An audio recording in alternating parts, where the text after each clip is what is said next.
What's up, soldiers? Thank you for joining me on this video today, where we're going to talk about 3 ways to instantly get stronger. These are tried and true methods that you can use to have an immediate impact on your strength and your performance.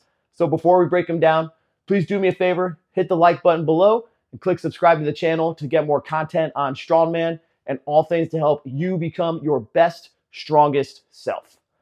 So let's start with number 1, post-activation potentiation. This in concept is just trying to turn your system up to an 11 so we are at our full potential for strength and power. How do we do that? So we want to do things like plyometrics and explosive movements so we can move our body rapidly and produce an extreme amount of force and power. Now we have to be careful with this because we don't want to overdo it and start breaking into fatigue. But by doing things like plyometrics, box jumps, throws, sandbag throws, D-ball throws, or even for like a bench press, an explosive chest pass with a medicine ball, we can produce a ton of force, awake, ignite, and potentiate our body, muscles, and nervous system, and then apply it to our lifts.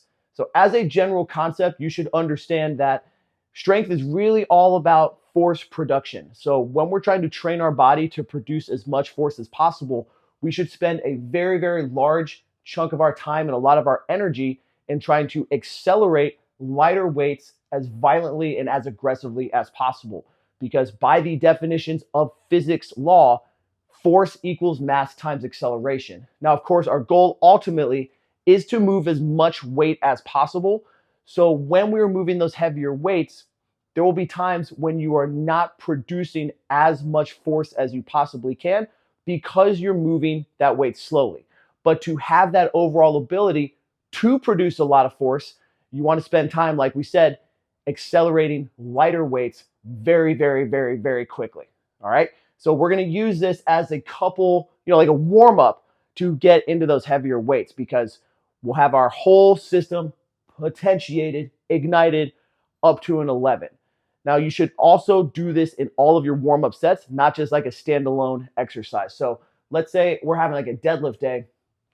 One thing that I would do personally is prime the body, prime these specific body parts that I'm going to be using for the deadlift with a couple sandbag throws, right? Because that's a hip, leg, low back, quad dominant movement. So we're going to use that sandbag throw in as hard and as high as possible to get not only my nervous system, but the appropriate muscles engaged and real excited. And then we're going to apply that to the deadlifts. Now, at the same time, today, as I'm making this video, I'm working up to a top set in the upper 500s.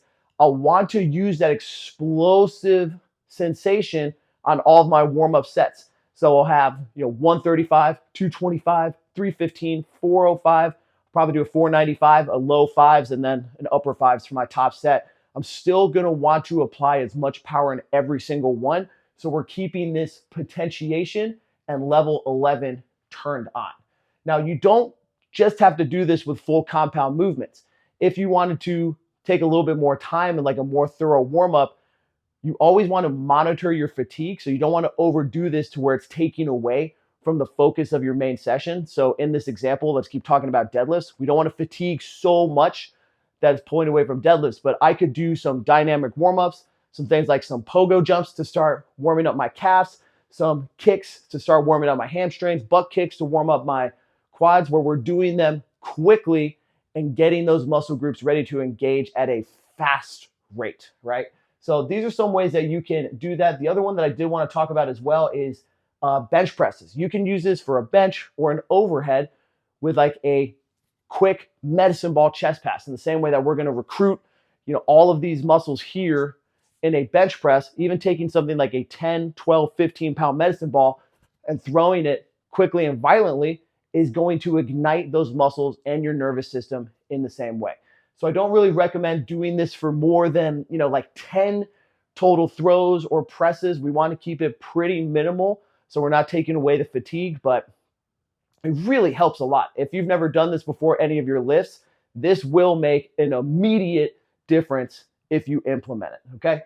Now, this also sends brain signals to your body that we're trying to just move whatever weight or whatever thing you're doing with absolute ferocity, okay?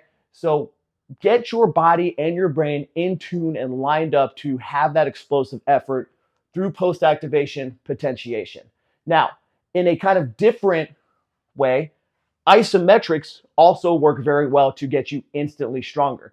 This is sort of an opposite side of this because an isometric contraction is a muscle contraction where they are neither lengthening nor shortening. So let's take a bicep curl, for example, right? This is shortening as they're all bunching up together. This is lengthening as they're all extending. But an isometric would be like just holding tight right here. Now, an isometric contraction is actually stronger than either of those two types of contractions. So we're working on the same principle that we talked about with post-activation potentiation. We're trying to figure out a way to get the most amount of strength and force out of a muscle. So we can use isometric contractions in our training and sometimes in our warm-ups strategically to have a better immediate performance. So what we want to do is apply these to very specific areas like your sticking points. Okay, now this you need to use even more sparingly than the post-activation potentiation because it is super taxing, right? Like after you've figured out what's going to work best for you, if you want to use isometrics, you really only want to do one, maybe two of these for 3 to 5 seconds at the absolute most to get the effect of it. So Jeremy Hornstra, who has one of the best bench presses in all of history, if my numbers are correct, he had a 675 bench press at I think 308 or maybe even 275. Absurd. They used this technique in the warm-ups before he would go into attempting his weights because he would have a specific sticking point right here on his bench. So they would use his spotter, Josh Bryant, would reinforce and like press back down against him while he was using lighter weights, but it's still an isometric contraction where he was pushing up against Josh or the spotter, and Josh was pushing down. So we're forcing these contractions to turn our muscles on harder, specifically at his sticking point. So when he would go to apply that to a full range of motion, it was training his body and his arms to overcome that sticking point by turning it up to an 11 applied directly at that spot. So you have to know exactly where you want to do this. This could also work really, really well with deadlifts in certain positions, but only if you know where you're weak.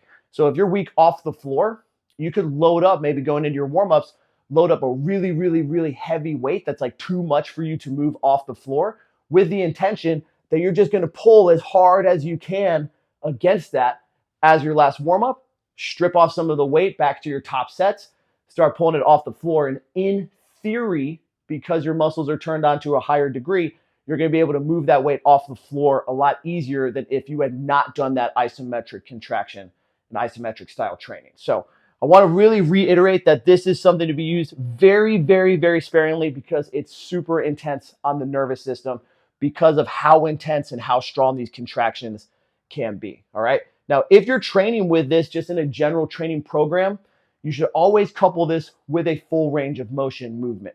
Reason being, your body is going to adapt to any demand or stimulus that you give it. So if you always just train, let's say that bench press example again, you train right here up against a stuck fixed point, your body's going to adapt to want to just be strong in that area. So you want to make sure that not only are you training it to be strong here, but immediately after in fellow working sets that you work through that full range of motion so you're greasing the groove of the range that you need to be strong and effective in for competition, right? So lastly, moving on, we're going to talk about self-talk and beliefs. Everybody in the whole world knows what lightweight baby is. If you don't, Ronnie Coleman. But that is just the primal scream that's coming up when he would have a big heavy weight loaded on the bar.